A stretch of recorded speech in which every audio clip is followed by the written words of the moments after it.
Hello again and welcome back. Today I thought it would be fun to talk to you guys a little bit about at-home manicures since we are all stuck away from our favorite nail techs. So this is what I came up with and I hope you guys enjoy.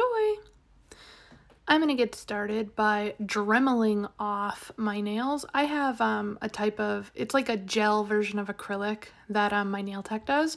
Because cosmetologists are also allowed to do nails, I have a Dremel left over from my school days. You can absolutely do this part with a nail file, but I like power tools in this capability. So I thought it would be more engaging and more fun to watch for me to just Dremel all my troubles away.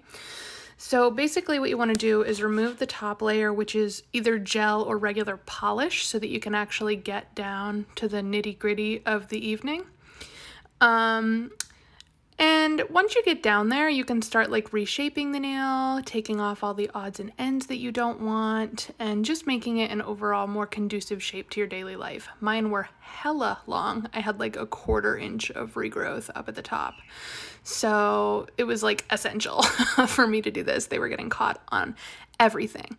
By keeping them shorter and well maintained and not just ripping them off, you're doing your actual nail a service, instead of just ripping it off and exposing the underlayer, which can be really bad for your nail bed. So I'm just measuring them against each other, and once I get that done, I'm going in with a nail file to be a little bit more precise. And you can file against your real nail into the side of the fake nail if you have artificial tips on, just so that they blend together a little bit better. And you can shape it down for a more natural look by just filing a little bit off the top so that it kind of rounds to a point, and I'll give you guys a side angle so that you can see what I mean by this in just a second.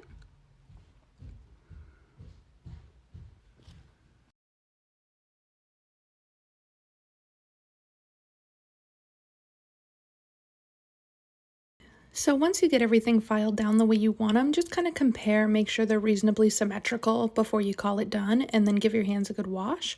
I'm going to be going in next with a ridge filler. I have this left over from a long time ago, but it's just going to give you like a little bit of a smoother finish so that everything lays on top. I'm also going to play with a matte finisher today, as well as a clear coat top coat that'll be shiny. I like that one because it dries fast, but the Chip Skip by OPI is also really, really nice if you have either of those. And then I decided to do some ombre nails today. So I'm going to pull out a few colors, lots of different brands. I am not brand loyal for nail polish. Again, I'm not even a nail tech. I don't do nails professionally. I just know a little enough to get me through, right?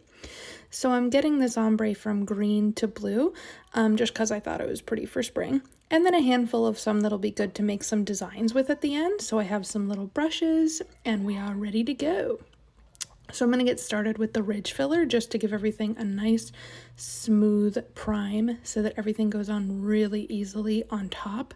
I really like this primer. It dries quickly and it really like elevates if you're trying to blend your nail into an artificial tip. I mean, obviously the filing helps, but the ridge filler is a great finishing touch for the blend.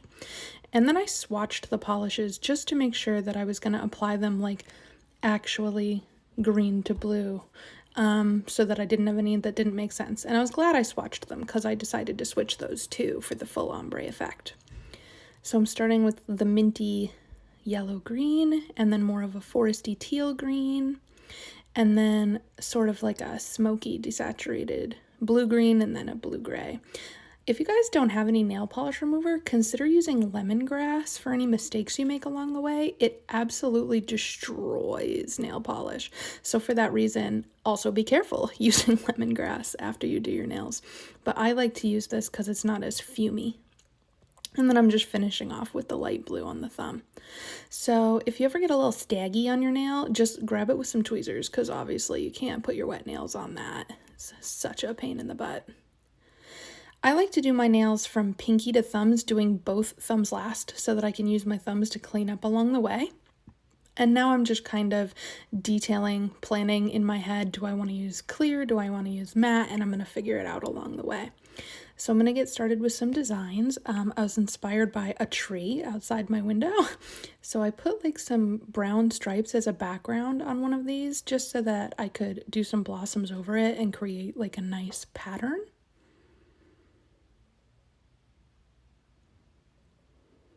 And on the other side, I decided to make them a little more fine-tuned and actually keep them out after I did some blossoms on top, so that this one would be more of a picture and less of a pattern.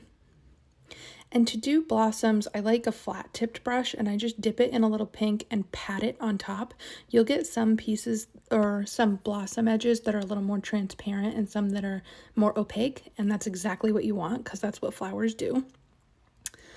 And I just did this over and over until I was satisfied with the amount that I had on the pattern side. And then for the blossom side, I kind of just tipped some of the branches with them, enough so that you could see what it was implied to be without being perfect. And that's something I want to emphasize. None of this is going to be perfect, but we're having fun, right? We're having some quarantine nail fun so that we feel pretty.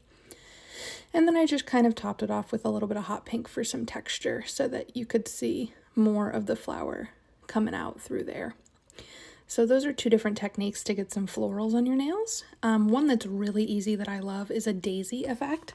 So you just want to do 5 little balls, all sort of in a circle, leaving some space in the middle.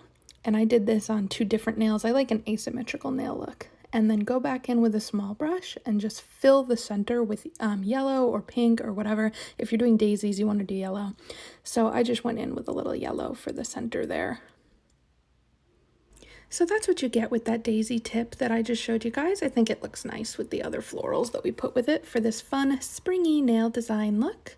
I hope you guys enjoyed this tutorial. I had fun making it for you. It was certainly better than having a 1/4 inch of regrowth.